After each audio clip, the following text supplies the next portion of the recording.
And welcome into our Friday Night Rivals post-game show. Things are a little different. No game of the weekend. Oh, yeah, we have Spencer Davis here with us live in studio.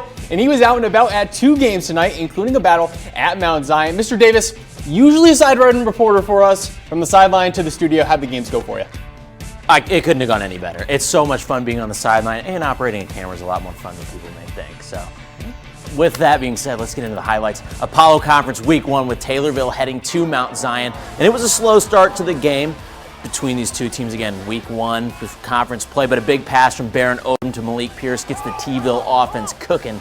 And a great catch there, keeping his feet in bounds and with the contact. Next up, he's looking to run. Ball loose, J.C. Anderson, the 4-star, picks it up, looking to score. Whoop! Another one on the ground. It's a double fumble. Taylorville picks it back up and sets themselves back up for a huge touchdown here to Clark Durbin, his 7th already on the season.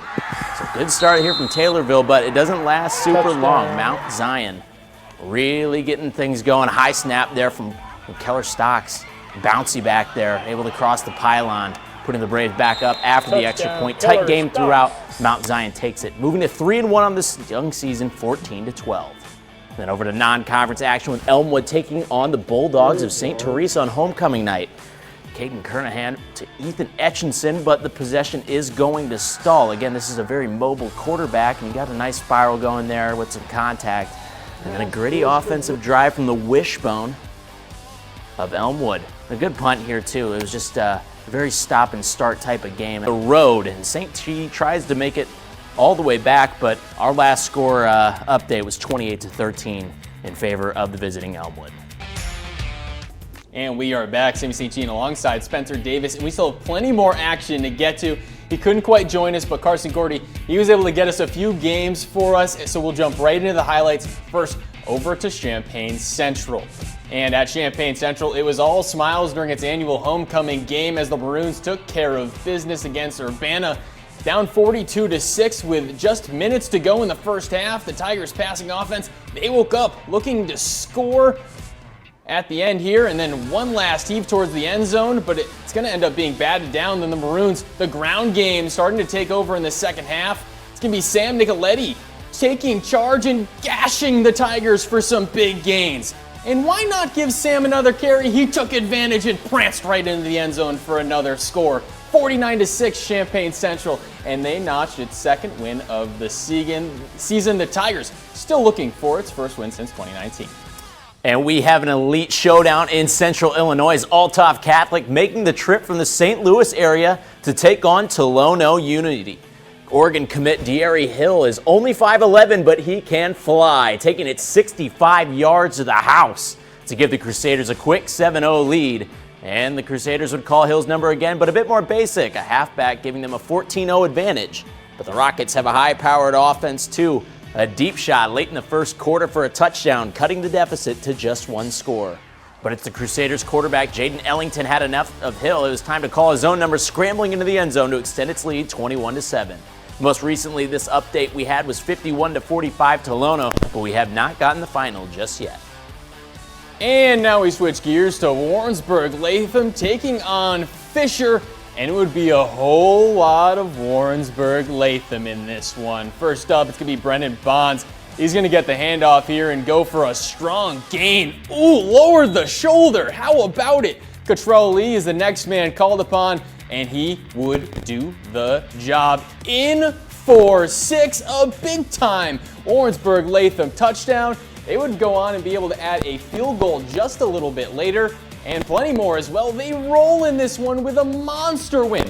Final score, going to be 46-2. Towards the Springfield side of the region, 5 more games for us to get to before we wrap up for the night, and both the Sangamo and the CS8 with numerous games of note, kicking things off over at Chatham. We start this final block of highlights with my personal game of the week, Rochester taking on Glenwood 1 week after Derek Leonard's 200th win, but the Titans, they came to play. Rockets Carlson over to Jacobs, complete but short of the first down. They'd have to punt. Glenwood, they would go on to drive for a bit and settle for a field goal. It would be Mia Gerger, the senior kicker, burying that one, no doubt about it. Then Rochester again forced into a third down, and Carlson's throw is tipped. gets a hand on it for the pass breakup. Then the Titans, they move the ball of their next drive to start the second.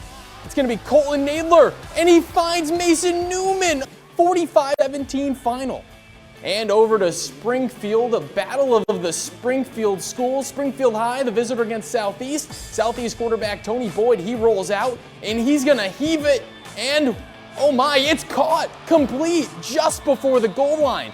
And the very next play, well, it's going to be Easton McLaughtery on the carry around the end and into the end zone. Touchdown, Southeast. The 2-point conversion attempt for Southeast there is good as well. Pass complete. And Springfield High trying to drive before the half. Scheffler, he rolls complete to Mekhi Newman for the first down. And they would end up being held to a field goal before the break, which was money. And the most recent update we had there as well was from the fourth, 44-16. Senators were on top. And now we transition here. It's going to be SHG and Quincy Notre Dame, all the way down at Quincy Notre Dame. And we're going to start out with the man. It's going to be Hunter Schuckman. And he's going to run and roll out on some play action to start on this first play. And he's going to heave the ball down the field, and it's going to be Gavin Dolman who catches it with absolutely nobody in sight. Check the zip code into the end zone, easy money.